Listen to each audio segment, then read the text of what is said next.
লাচিত সেনাৰ কাৰ্যকলাপক লৈ আমি গভীৰ অসন্তুষ্ট আৰু তেওঁলোকৰ কাৰ্যকলাপক আমি গভীৰ উদ্বেগেৰে সৈতে লক্ষ্য কৰি আছোঁ।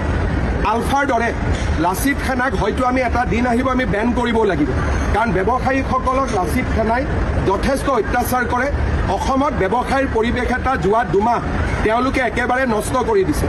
আৰু যোৱাকালি লাচিত সেনাৰ এগৰাকী কৰ্মকৰ্তাই অসমৰ আই মাতৃসকলৰ প্ৰতি যি অপমানসূচক মন্তব্য দিলে, তাৰ বাবেও মই ইতিমধ্যে আৰক্ষীক সেই ব্যক্তিজনৰ বিৰুদ্ধে কঠোৰ ব্যৱস্থা গ্ৰহণ কৰিবলৈ নিৰ্দেশ দিছোঁ আৰু এই ব্যৱস্থা সঁচাকৈয়ে কঠোৰ হ'ব। মুখেদি নোলাব, কিন্তু সেই ব্যক্তিজনৰ বিৰুদ্ধে সঁচাকৈয়ে কঠোৰ ব্যৱস্থা ল'বলৈ মই আৰক্ষীক নিৰ্দেশ দিছোঁ। মই নাম ক'ব খোজা নাই, নাম কোৱাটো মোৰ উদ্দেশ্য নহয়। যোনে অসমীয়া মাতৃৰ বিৰুদ্ধে বেয়া শব্দ প্ৰয়োগ কৰিছে তাক মই মানি ল'ব নোৱাৰোঁ, আৰু এই ব্যক্তিজনে ক্ষমতা কেনেকৈ ব্যৱহাৰ কৰিব লাগে তাক শিকিব লাগিব, আৰু সেইখিনি শিকাবৰ কাৰণে যি কৰিব লাগে চৰকাৰে কৰিব। বেন কৰাৰ হয়তো শব্দ এটা লিখিব যে এনেকৈ যদি ধন দাবী কৰে, এনেকৈ যদি এক প্ৰকাৰ দেশৰ অৰ্থনৈতিক বিকাশত বাধা আৰোপ কৰে, তেতিয়াহ'লে ডেফিনেটলি এটা সময় আহিব য'ত আমি গোটেই সংগঠনটোৰ বিৰুদ্ধে ডাঙৰ ব্যৱস্থা ল'ব লাগিব।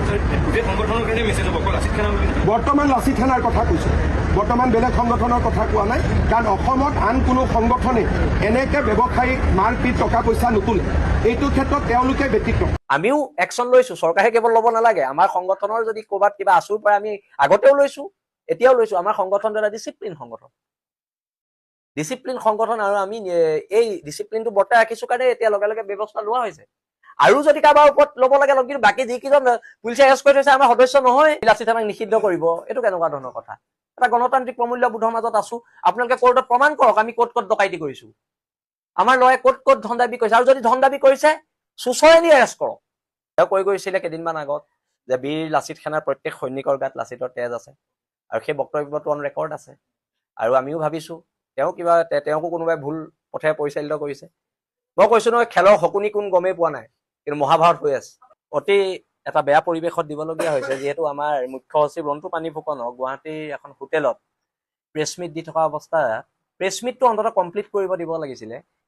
প্ৰেছমিট দি থকা অৱস্থাত যিদৰে ফেচিছ মনোভাৱেৰে অসম চৰকাৰ আৰু মহানগৰ পুলিচে, অসম পুলিচে উঠাই লৈ গৈছে, তাত বীৰ লাচিত সেনা অসমৰ আপত্তি আছে। গণতান্ত্ৰিক এখন দেশত গণতন্ত্ৰৰ মূল্যবোধ যেতিয়ালৈকে কোনোবা চৰকাৰে বাৰ্তাই নাৰাখিব, কোনোবা সংগঠনেও যদি বৰ্তাই নাৰাখে, তাতো প্ৰব্লেম আছে।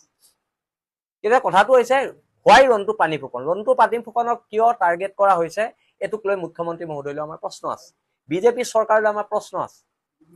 অতি শীঘ্ৰে ৰন্তু পানী ফুকনক 24 ঘণ্টাৰ ভিতৰত, লগতে উৎপল অসম ডাঙৰীয়াক আৰু আমাৰ তন্ময় চেতিয়া ডাঙৰীয়াক, এই তিনিজনক অতি শীঘ্ৰে মুকলি কৰি দিয়ক, নহ'লে কাইলৈ পৰা গণতান্ত্ৰিক প্ৰতিবাদ হ'ব আৰু সমগ্ৰ অসমত হ'ব, আৰু এই প্ৰতিবাদ চৰকাৰৰ বিৰুদ্ধে হ'ব। এতিয়া আমাৰ চৰকাৰে মুকলি প্ৰশ্ন যে ৰন্তু পানী ফুকনক, উৎপল দত্ত ডাঙৰীয়াক আৰু তন্ময় চেতিয়াক কিয় এৰেষ্ট কৰা হ'ল, এটা প্ৰেছমিটত অংশ লৈ থাকোঁতে কিয় এৰেষ্ট কৰা হ'ল, আৰু প্ৰেছমিটটো বৰ্তমান সময়ত অসমত গণতন্ত্ৰৰ চতুৰ্থ স্তম্ভৰ শাৰীত নপৰে নেকি, তাক লৈ আমাৰ প্ৰশ্ন আছে। ইয়াৰ ফেচিছ চৰকাৰ চলিছে, আৰু এই ফেচিছ চৰকাৰৰ বিৰুদ্ধে যি গণতন্ত্ৰৰ শেষ স্তৰলৈকে প্ৰতিবাদ, সেই প্ৰতিবাদ চলি থাকিব। আৰু আজিৰ পৰা কাৰ্যকৰী হোৱাকৈ, যিহেতু আমাৰ ওচৰত বহুতো অভিযোগ আহিছে গুৱাহাটী মহানগৰ সমিতিৰ মুখ্য সচিব বিকাশ অসমক লৈ, আজিৰ পৰা কাৰ্যকৰী হোৱালৈকে যেতিয়ালৈকে তেওঁৰ বিৰুদ্ধে উঠাই অপৰাধমূলক অভিযোগবোৰ আমাৰ সংগঠনৰ মজিয়াত তদন্ত নহয়, তেওঁক প্ৰাথমিক সদস্য পদৰ পৰা, বীৰ লাচিত সেনা অসমৰ প্ৰাথমিক সদস্য পদৰ পৰা বহিষ্কাৰ কৰা হৈছে, আৰু তেখেতক কামৰূপ মহানগৰৰ সকলো সমিতিৰ পৰা, সকলো বিষয়বাবৰ পৰা তেখেতক অব্যাহতি প্ৰদান কৰা হৈছে। সেইটো আমি স্পষ্টকৈ জনাই দিছোঁ, আৰু যেতিয়ালৈকে তদন্ত হ'ব, তদন্ত হোৱাৰ পিছত যিখিনি হয় সেইখিনি আপোনালোকৰ সন্মুখত আমি জনাম।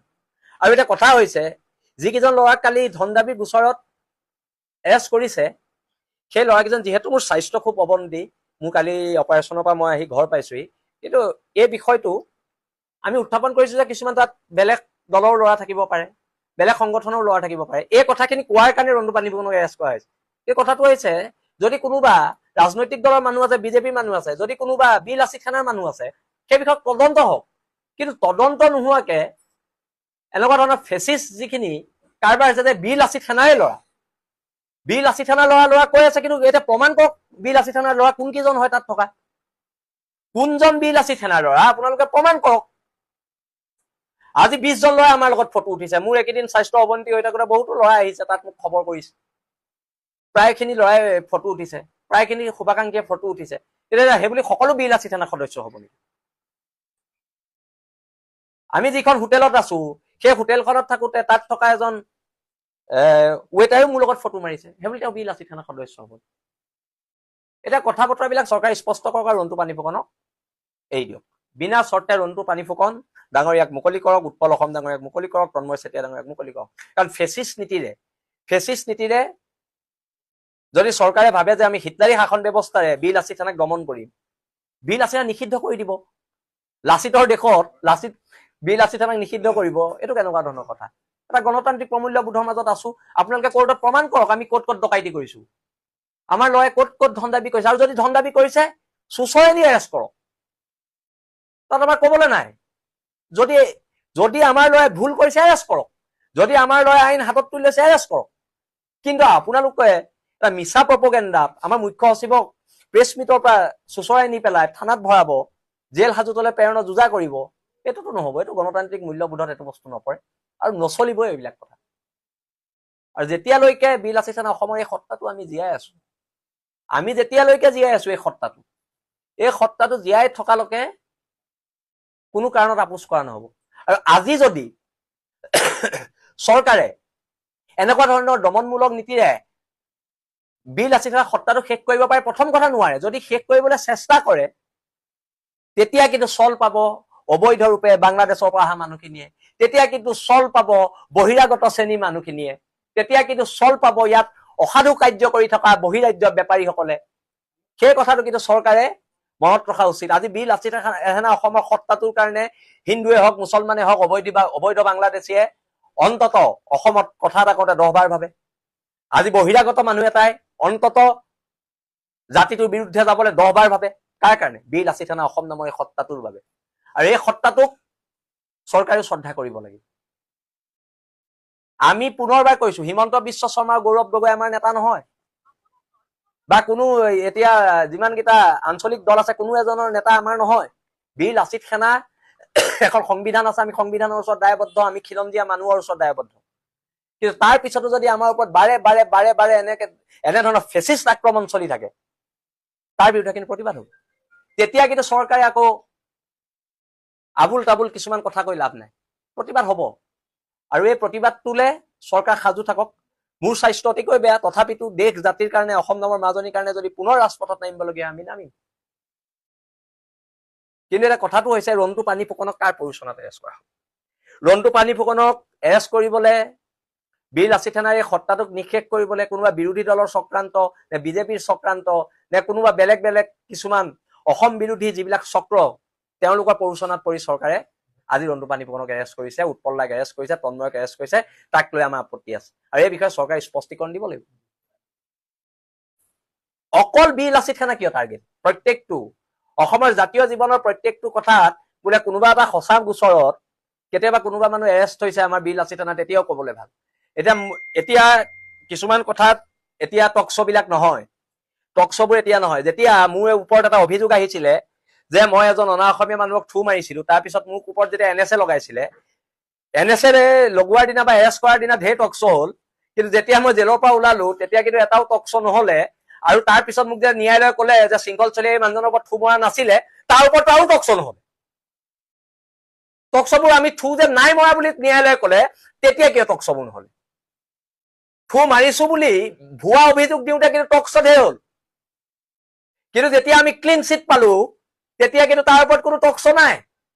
আমাক অপৰাধী সজাই দিলে কিছুমান সংবাদ মাধ্যমে আমাক অপৰাধী সজাই দিলে, তেওঁলোকে ন্যায়ালয়ৰ ভূমিকা পালন কৰিলে। কিন্তু ওলাই অহাৰ পিছত সেই সংবাদ মাধ্যম কেইটাই কিন্তু আমি টকশ্ব' পতা নেদেখিলো। প্ৰব্লেমবোৰ তাত। এতিয়া বহুতে কৈ আছে বীৰ লাচিত সেনাৰ ল'ৰা, আৰে প্ৰমাণ কৰিব লাগিব নহয়, বীৰ লাচিত সেনাৰ ল'ৰা বুলি প্ৰমাণ কৰিব লাগিব। আজি যধু মধু চব আদি আপোনালোকে কৈ দিব নেকি এইটো বীৰ লাচিত সেনাৰ ল'ৰা? কোনোবাই ক'ৰবাত বদমাচি কৰিব বীৰ লাচিত সেনাৰ ল'ৰা, কোনোবাই ক'ৰবাত কিবা মাৰপিট লাগিব বিলাসী থানাৰ ল'ৰা। আৰু যোনে ভুল কৰিছে তাৰ ওপৰত ব্যৱস্থা হ'ব, আৰু অনাগত দিনতো ব্যৱস্থা হ'ব। আজিও ব্যৱস্থা হৈছে, কাইলৈও ব্যৱস্থা হ'ব। কিন্তু নিৰ্দোষী মানুহ এজনক দোষী টেগ লগাই আপোনালোকে জেলত ভৰোৱা কিয় চক্ৰান্ত কৰিছে? এতিয়া আমি চৰকাৰক অনুৰোধ কৰিম নে দাবী জনাম? আমি দাবী জনাম। আমি দাবী জনাইছো আৰু চৰকাৰক সকীয়াই দিছো, ৰন্তু পানী ফুকন, উৎপল অসম, তন্ময় চেতিয়াক অতি শীঘ্ৰে আপোনালোকে এৰি দিয়ক। আমি স্পষ্টকে কৈ দিছো, যেতিয়ালৈকে তেওঁৰ ওপৰত তদন্ত নহয় তেওঁক অব্যাহতি প্ৰদান কৰা হৈছে মহানগৰ জিলা সমিতিৰ সাধাৰণ মুখ্য সচিবৰ পদৰ পৰা আৰু বিলাসী থানা অসমৰ সাধাৰণ সদস্য পদৰ পৰা। এতিয়া কাৰণটোতো ব্যাখ্যা কৰিবলৈ গ'লে আমি দীঘলীয়া হ'ব, আৰু দীঘলীয়া হ'বৰ কাৰণে হ'লেও মই কম কথাখিনি। আজি কেইদিনমানৰ আগলৈকে অসমৰ প্ৰায়বিলাক মানুহে আমাক বা প্ৰায়বিলাক বিৰোধী দলে আমাক বিজেপিৰ বি টিম বুলি আখ্যা দি আছিলে। এতিয়া সেই বিৰোধী যিখিনি ৰাজনৈতিক দল তেওঁলোক এতিয়া কিন্তু নিমাত। যেতিয়া বিলাসী থানাক চৰকাৰে আক্ৰমণ কৰি আমাৰ গোটেই সত্তাটোক নিঃশেষ কৰা এটা ষড়যন্ত্ৰ কৰিছে, তেতিয়া কিন্তু সকলো বিৰোধী ৰাজনৈতিক দল নিমাত। কিয় নিমাত জানেনে?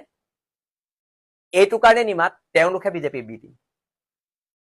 তেওঁলোকে বিজেপিৰ বি টিম হৈ কাম কৰি আছে। সেইকাৰণে তেওঁলোকে বাৰে বাৰে আমাৰ সত্তাটোক অসমৰ থলুৱা মানুহৰ আগত, অসমৰ খিলঞ্জীয়া মানুহৰ আগত, আমি মুছলমান বাংলাদেশী এগেইনষ্ট কৰাৰ লগে লগে আমাক ক'লে বিজেপিৰ বি টিম, আমি হিন্দু বাংলাদেশী এগেইনষ্ট কৰাৰ লগে লগে কিছুমানে ক'লে আমি কংগ্ৰেছৰ বি টিম। এই যিটো আমাক টেগ লগাই লগাই আমাৰ সত্তাটোক শেষ কৰিব বিচাৰি আছে, এই সত্তাটোৰ কিন্তু কেতিয়া যে নিঃশেষ নহয়, এই কথাটো আজি বিজেপি, কংগ্ৰেছ বা অন্যান্য সকলো ৰাজনৈতিক দলক আমি কৈ দিছো।